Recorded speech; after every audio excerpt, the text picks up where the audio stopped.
Pasar Blok A tidak pernah benar-benar tenang.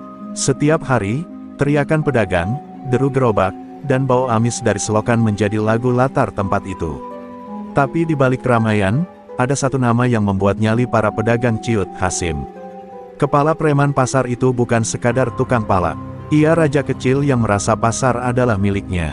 Setiap lapak, setiap gerobak, bahkan setiap napas yang dihembuskan para pedagang, dianggap sebagai milik yang bisa dipungut upeti kapan saja ia mau. Pagi itu, seperti biasa Hasim berjalan santai dengan rokok terselip di bibir. Dua anak buahnya mengikut seperti anjing setia, membawa kantong plastik untuk menampung setoran harian. Para pedagang menunduk, tak ada yang berani menatap mata Hasim. Mata yang dingin, tajam, dan menyimpan kekerasan yang bisa meledak kapan saja. Sekali salah kata, bisa jadi gerobakmu hancur, daganganmu dilempar, dan tubuhmu pulang ke rumah dalam keadaan biru lebam. Namun pagi itu ada yang berbeda. Di pojok pasar, tepat di bawah pohon angsana tua, ada satu gerobak baru. Gerobak somai sederhana dengan tulisan tangan, "Somai Bangdan". Di balik gerobak, berdiri seorang pria berusia sekitar 50-an. Wajahnya penuh keriput, matanya sayu, tapi sorotnya tajam seperti pisau yang disimpan dalam sarung. Tangannya sibuk mengukus, memotong, dan menyiram bumbu kacang tanpa peduli hiruk-pikuk sekitarnya. Hasim memperhatikan dengan alis mengernyit. Berani-beraninya buka lapak tanpa izin gue, gumamnya pelan. Ia berjalan mendekat, menghentakkan sepatunya di depan gerobak somai. Pria tua itu hanya melirik sebentar, lalu kembali memotong tahu. Tak ada rasa takut, tak ada panik. Sikap itu membuat Hasim geram. Biasanya orang langsung pucat atau membungkuk minta maaf begitu melihatnya. "Woi, lu baru di sini, ya?" tanya Hasim sambil mengetuk-ngetuk gerobak dengan batang rokoknya. "Kalau mau dagang di sini, bayar dulu.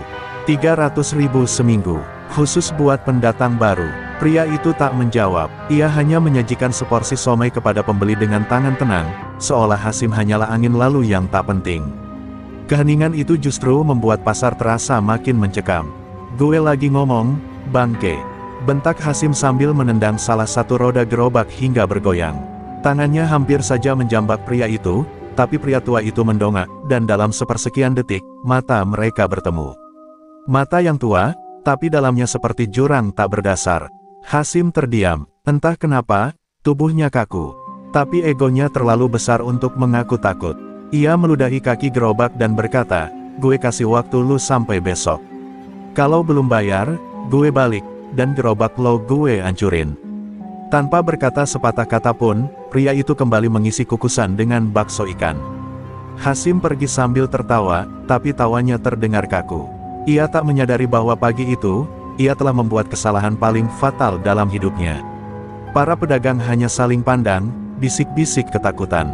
Siapapun pria tua itu, satu hal pasti, dia bukan tukang somai biasa. Di kejauhan, seorang pedagang tua yang sudah lama menetap di pasar itu menggigit bibirnya. Wajahnya pucat. Dengan suara gemetar, ia berkata pelan kepada diri sendiri, "Astagfirullah, itu bukan orang sembarangan. Itu, Ramdan, si buta pasar Cempaka. Dulu orang sekelas Hasim bisa lenyap cuma dalam semalam kalau salah sentuh dia." Tapi semua sudah terlambat. Hasim telah memukul sarang macan. Keesokan harinya, langit pasar Blok A tampak mendung, seolah alam tahu akan ada darah yang menetes. Hasim datang dengan langkah besar dan wajah penuh amarah. Dua anak buahnya menyeret batang kayu dan rantai besi, alat eksekusi khas mereka untuk para pedagang yang berani melawan. Di pikirannya, gerobak somai sialan itu harus dihancurkan sebagai peringatan bagi yang lain. Tapi saat sampai di pojok pasar, Hasim terdiam. Gerobak itu masih berdiri, dan lebih ramai dari kemarin. Puluhan pembeli mengantre, ada ibu-ibu, tukang parkir, bahkan pedagang lama yang biasanya takut diganggu Hasim. Mereka semua tampak santai, menikmati somai yang konon rasanya aneh tapi nagih. Pria tua itu berdiri tenang seperti kemarin, masih tak bicara sepatah kata pun, hanya mengangguk tipis kepada tiap pelanggan yang membayar. Sinar matanya tenang, terlalu tenang untuk seseorang yang tahu akan dipukuli. Hasim maju menerobos antrean, membuat beberapa pembeli terjatuh. Ia menamparkan mangkuk dari tangan pelanggan yang baru saja menerima somai. "Gue bilang apa kemarin? Hah!" teriaknya sambil mendorong gerobak hingga miring. Semua orang terdiam, Tapi si penjual somai hanya berdiri diam, menatap Hasim. Tak ada kemarahan, tak ada ketakutan. Hanya keheningan, yang membuat semua orang merasa semakin tak nyaman. "Apa lo tuli, bangke?" Hasim mengangkat rantai dan hendak mengayunkannya. Tapi sebelum sempat bergerak lebih jauh, seseorang menarik lengannya dari belakang. Seorang pria tua dengan topi lusuh dan tatapan penuh panik. "Hasim, jangan, lo gak tahu siapa dia," bisik pria itu, suaranya nyaris tak terdengar. Hasim menoleh, bingung. Dia itu, Ramdan, si buta pasar cempaka. Hasim tertawa terbahak. Ramdan, yang katanya dulu bunuh 32 preman dalam satu malam. "Hah, jangan ngelucu lo, wak. Orang kayak gitu udah mati. Lagian, ini cuma tukang somai kampungan." Tapi pria tua itu menggeleng pelan. Dulu dia juga jualan, di pasar cempaka. Jual rokok eceran sambil nyari mangsa. Gaya jalannya tenang, suaranya pelan, tapi tangannya, lebih cepat dari niat orang buat lari. Semua pembeli perlahan mundur, mereka tak ingin terlibat. Hasim, merasa ditantang, akhirnya menghantamkan rantai ke arah gerobak. Tapi dalam satu gerakan nyaris tak terlihat, si tukang somai memutar tubuhnya dan menangkap rantai itu dengan satu tangan. Suara besi beradu tulang terdengar. Hasim menjerit, tangannya terkilir, dan yang paling menyeramkan bukanlah kekuatan si tukang somai, melainkan wajahnya yang tetap datar, tak menunjukkan emosi sedikitpun. "Gue gak pernah nyari ribut," gumam si penjual, untuk pertama kalinya bersuara. Suaranya berat, serak, dan tajam seperti pecahan kaca. "Tapi kalau ada yang maksa, gue gak segan balikin semuanya." Hasim terduduk, tak percaya. Anak buahnya menariknya pergi sambil menahan takut. Si penjual hanya membenarkan letak kukusan, lalu kembali melayani pembeli yang tak langsung kabur. Pasar Blok A hari itu seperti lumpuh. Semua orang bicara pelan, penuh waspada. Mereka baru sadar, yang selama ini mereka anggap sebagai tukang somai biasa, ternyata adalah bayangan dari masa lalu kelam, legenda berdarah yang kembali dari pengasingan. Dan Hasim, sudah melangkah terlalu jauh. Malam turun seperti tirai hitam yang menutupi luka pasar Blok A. Hasim duduk di sebuah warung remang-remang bersama 3 anak buahnya. Tangan kanannya dibebat kain karena masih nyeri setelah ditangkap si tukang somai tadi pagi. Wajahnya murung tapi dipenuhi dendam. Egonya terkoyak, selama ini tak ada satupun orang yang berani menantangnya, apalagi seorang penjual jalanan yang kelihatan renta. "Gue bakal balas," gumamnya dingin. Malam ini juga, salah satu anak buahnya ragu, mencoba bicara. "Bang," kata orang-orang itu, "Ramdan beneran. Yang dulu pernah bakar markas preman Senen, terus kepala korbannya ditaruh di depan musola. Lo yakin kita mau ribut sama orang kayak gitu?" Hasim membanting gelas kopi hingga pecah. "Gue gak peduli siapa dia dulu. Sekarang dia cuma tukang somai. Kalau dia preman hebat, ngapain jualan di pasar?" Hah, Hasim tak bisa menerima kenyataan bahwa ketakutan mulai tumbuh bukan hanya di pasar, tapi di hatinya sendiri. Ia tahu, kekuasaannya di ujung tanduk. Jika ia membiarkan ini, nama besarnya akan runtuh. Maka malam itu, dia dan 4 anak buahnya membawa senjata tajam dan menghampiri lapak si tukang somai. Gerobak itu masih di pojok pasar, tertutup terpal, seperti biasa ditinggal tidur di rumah kontrakan kecil tak jauh dari situ. Tanpa banyak bicara, Hasim menyuruh orangnya membongkar gerobak itu. Kayu-kayu ditendang, kukusan dilempar ke selokan, pisau dan rantai berayun menghancurkan sisa-sisa dagangan. Mereka mengobrak-abrik segalanya dengan tawa puas. Tapi tiba-tiba, langkah kaki terdengar dari kejauhan. Suaranya lambat, mantap, dan berat. Seperti tanah ikut menahan napas menyambut kedatangannya. Ramdan muncul dari kegelapan. Wajahnya masih tenang, tapi kali ini matanya berubah. Bukan lagi mata pria tua penjual somai, tapi mata binatang buas yang lapar dan marah. Hasim meludah ke tanah, "Nih orang tua beneran cari mati." Ia mengangkat parang dan maju. Tapi yang terjadi dalam hitungan detik berikutnya, terlalu cepat untuk ditangkap akal sehat. Ramdan melangkah ke depan, lalu tiba-tiba tangannya menyambar parang Hasim. Parang itu terpental. Dalam gerakan mengalir, ia memutar tubuh dan memukul ulu hati salah satu anak buah Hasim hingga terlempar 2 meter. Yang lain mencoba menyerang, tapi Ramdan menendang lutut mereka hingga patah, semua dalam sunyi. Tak ada teriakan, hanya suara tubuh tumbang, tulang retak, dan nafas berat yang mulai terengah-engah. Hasim sendiri tersungkur, wajahnya berdarah. Apa? Siapa lu sebenarnya? Tanyanya tergagap. Ramdan mendekat, membungkuk, dan berbisik di telinganya. Gue orang yang udah mati, tapi dosa-dosa kayak lo, yang bikin gue hidup lagi. Setelah itu, Ramdan berdiri dan pergi. Tak membunuh, tak membawa senjata, tapi meninggalkan Hasim dan anak buahnya terkapar, babak belur dan kehilangan harga diri. Esok paginya, kabar tentang kejadian itu menyebar cepat. Pasar Blok A gempar. Semua orang mulai bertanya-tanya, jika itu benar Ramdan si buta pasar Cempaka, maka Hasim sudah menggali lubang kuburnya sendiri. Dan yang lebih menakutkan, belum ada yang tahu, sejauh apa pria tua itu akan melangkah jika sudah kembali menjadi siapa dirinya yang dulu. 3 hari setelah malam berdarah itu, Hasim menghilang. Tak ada yang tahu kemana perginya. Gerombolannya bubar, dan preman-preman kecil di pasar Blok A mulai beringsut, takut menantang nasib. Tapi Ramdan tetap seperti biasa, menjual somai setiap pagi dengan gerobak baru yang entah dari mana datangnya. Ia tidak banyak bicara, hanya tersenyum kecil pada pelanggan. Tapi di balik keheningan itu, bisik-bisik masa lalu mulai bangkit seperti debu yang diangkat angin. Di pojok warung kopi, seorang pedagang tua bernama Pak Min mulai buka suara. Dulu, 20 tahun yang lalu, ia pernah berdagang di pasar Cempaka, tempat Ramdan pertama kali muncul. Dulu dia cuma tukang rokok keliling, kata Pak Min pelan. Tapi waktu pasar dikuasai preman luar kota, dia berdiri sendiri. Gak ada yang tahu dari mana dia belajar berkelahi. Tapi malam itu, malam paling kelam. Pak Min menarik napas panjang. Mereka bunuh adik Ramdan di depan lapaknya. Perempuan, masih belasan, diperkosa duluan. Malam itu, Ramdan datang dengan pisau dapur dan obeng. Esok paginya, semua preman di pasar Cempaka ditemukan mati. Yang satu tenggorokannya sobek, yang lain matanya dicongkel. Dan sejak itu, gak ada yang berani sentuh pasar selama dia masih ada. Mendengar cerita itu, suasana pasar Blok A berubah. Ramdan bukan lagi sekadar tukang somai. Ia jadi simbol teror yang halus. Senyumnya seperti kabut pagi, dingin, membingungkan, dan menyimpan ancaman. Para pedagang mulai menaruh hormat dalam diam. Bahkan tukang parkir yang biasanya suka membentak, kini menunduk sopan saat lewat lapaknya. Tapi masa lalu bukan hanya kenangan. Ia adalah hantu yang terus berjalan mencari jiwa, dan hantu itu mulai membangkitkan musuh-musuh lama.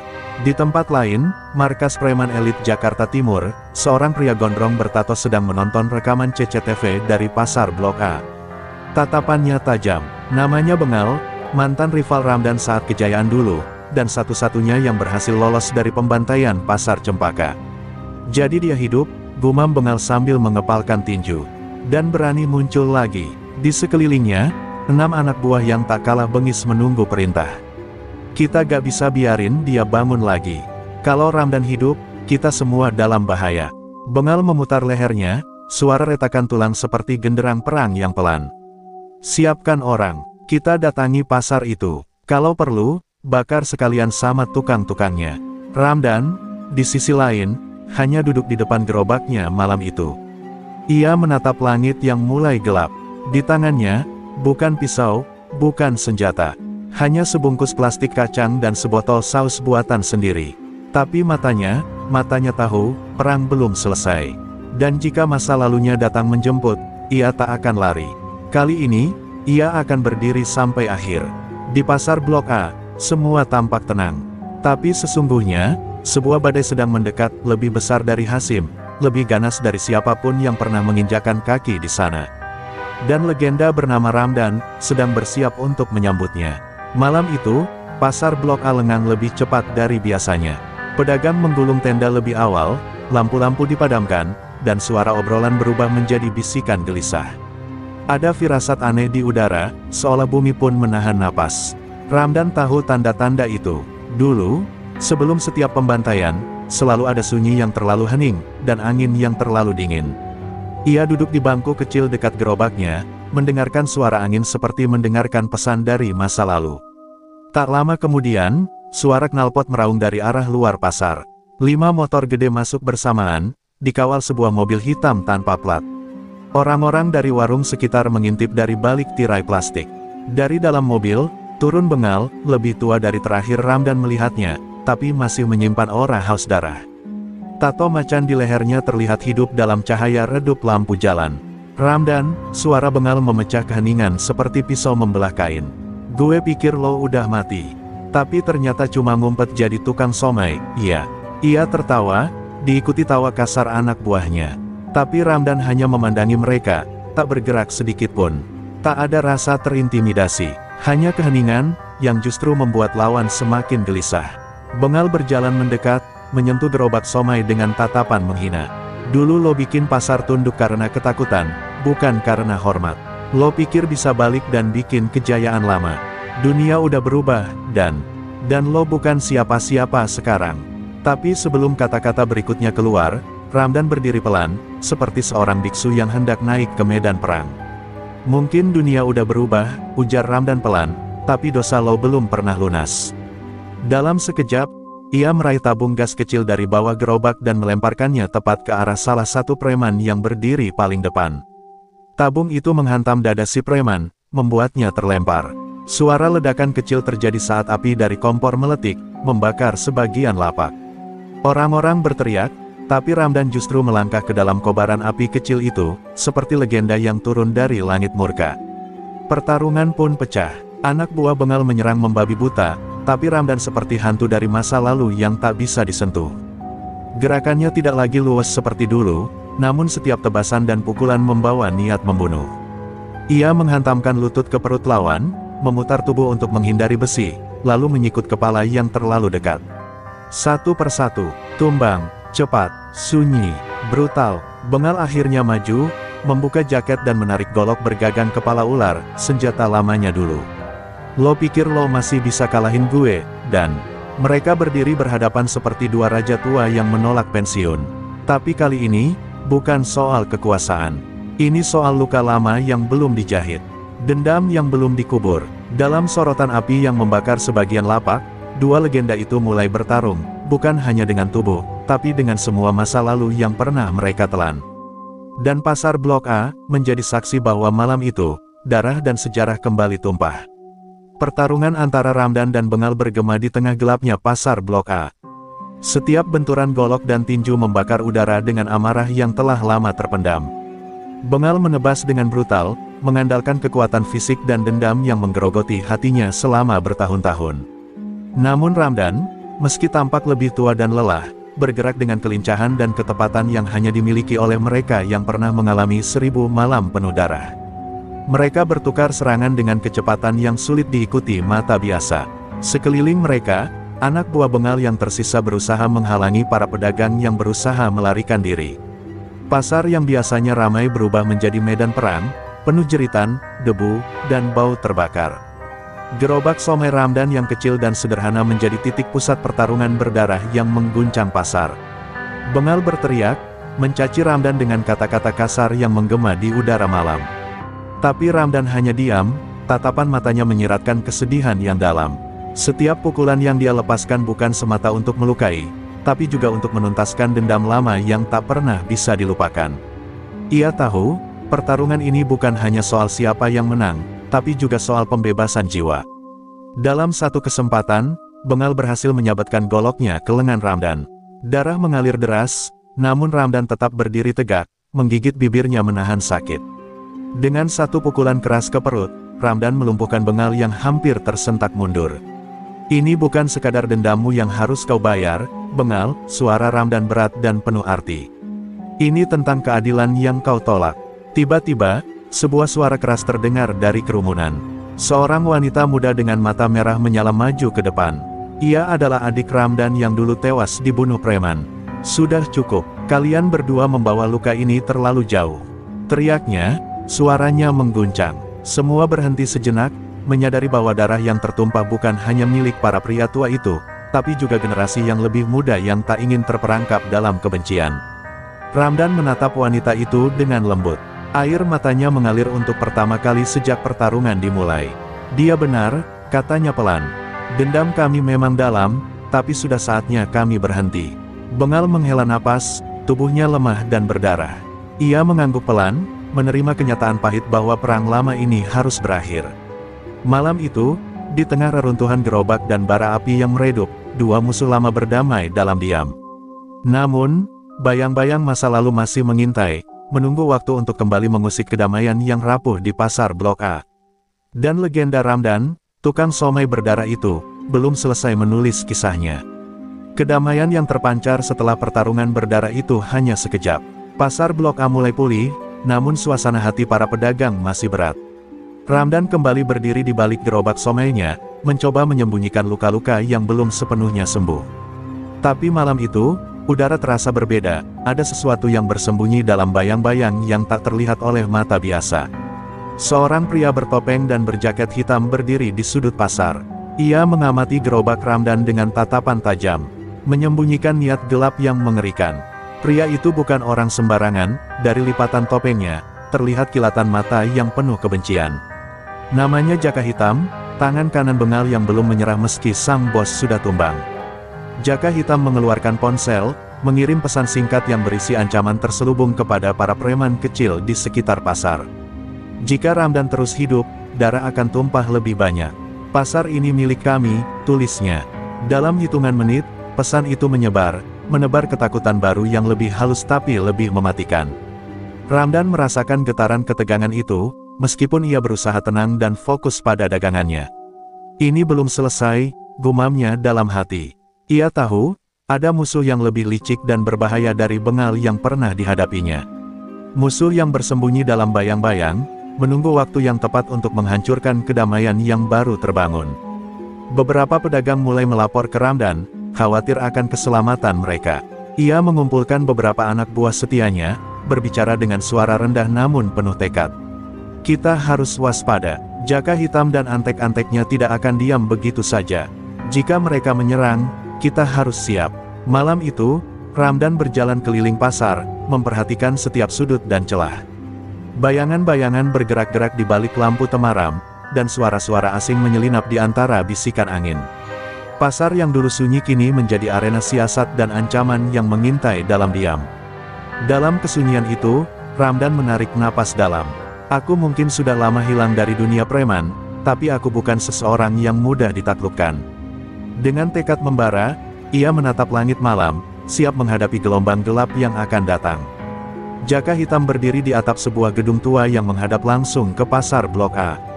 Angin malam mengibas jaket hitamnya, seolah membisikkan janji akan kekacauan yang akan datang. Dalam gelap, wajahnya tertutup topeng hitam polos, hanya matanya yang menyala penuh dendam dan kebencian. Ia menatap jauh ke arah gerobak somai Ramdan, simbol dari ketegaran yang selama ini menghalangi ambisinya. Sejak kegagalan bengal, Jaka Hitam bertekad membalas dendam dengan cara yang jauh lebih licik dan kejam. Dia kira bisa kembali tanpa konsekuensi, gumamnya, tapi aku akan buat dia menyesal sudah bangkit lagi. Dalam genggamannya, ia memegang sebatang besi berujung tajam, senjata pilihan yang tak pernah gagal dalam kegelapan. Di bawah, para preman kecil mulai berkumpul di sudut pasar, menerima pesan ancaman yang Jaka sebarkan. Ketakutan berubah menjadi kemarahan dan kebingungan. Ramdan yang terkenal tenang dan sabar mulai merasa tekanan semakin berat. Ia tahu, ancaman Jaka Hitam bukan sekadar gertakan biasa, tapi sebuah peringatan nyata. Malam itu, Jaka memimpin sebuah serangan kecil ke salah satu lapak pedagang yang loyal pada Ramdan. Mereka membakar gerobak kecil dan meninggalkan pesan berdarah, "Bersiaplah, legenda akan runtuh." Suara teriakan panik menggema, memecah kesunyian pasar yang mulai membeku dalam ketegangan. Ramdan langsung bergerak. Ia tidak bisa membiarkan ketakutan menyebar dan menguasai pasar. Bersama beberapa anak buahnya, ia mendatangi lokasi kejadian. Api yang masih membara merekah di tumpukan sampah, sementara bau asap menyengat menusuk hidung. Wajah-wajah pedagang dipenuhi kecemasan dan pertanyaan.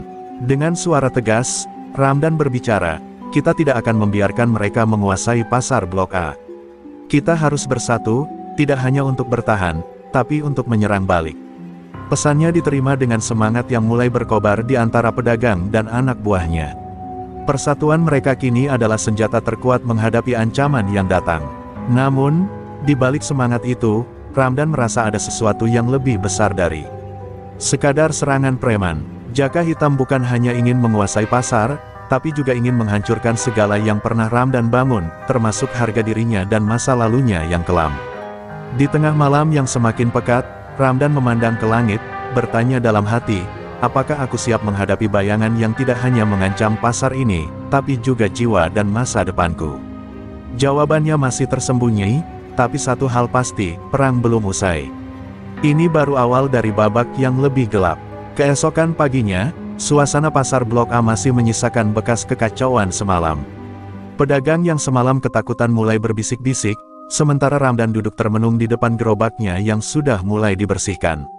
Ia tahu ancaman Jaka Hitam bukan hanya soal kekerasan fisik, tapi juga tipu daya yang mengancam akar kekuasaannya. Seorang anak buah setia datang menghampiri dengan wajah tegang. "Pak Ramdan, ada tamu dari luar kota. Dia ingin bertemu denganmu," katanya membawa informasi penting tentang masa lalu Jaka Hitam. Ramdan mengernyit, hatinya tergerak, informasi masa lalu bisa jadi kunci untuk mengalahkan musuh licik ini. Tak lama kemudian, seorang pria berpakaian rapi memasuki pasar. Wajahnya tajam dan penuh rahasia, memperlihatkan tanda-tanda orang yang hidup di dunia gelap penuh intrik.